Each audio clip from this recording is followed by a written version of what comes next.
usul dekan fakultas dalam lingkup UNI dan Direktur Program Pasar Sarjana UNI perihal wisudawati berprestasi.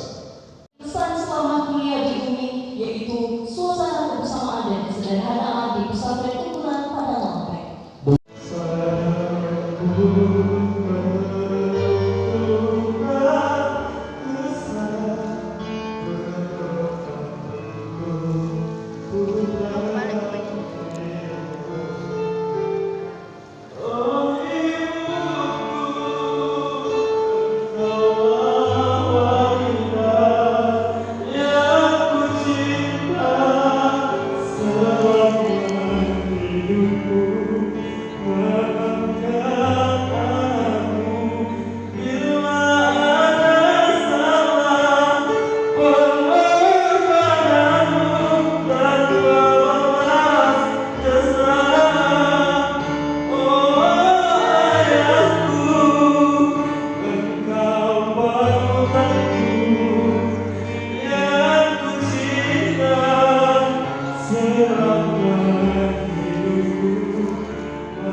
Kalau saya lebih fokus belajar otodidak dari luar.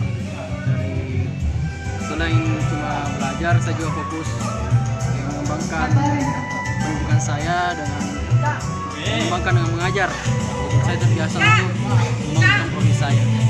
Apalagi saya kan lebih banyak ikut join organisasi. Saya berusaha untuk tekun dan mengikuti apa yang ada di dalam kampus. Kalau selama di kampus, apakah pernah ikut kayak organisasi begitu? Cuma himpunan. Bagaimana caranya kita bagi waktu antara kuliah dengan mengurus organisasi? Ada memang manajemen waktu saya atur dari pagi sampai tidur. Sudah diatur semuanya. Berapa tahun Ki?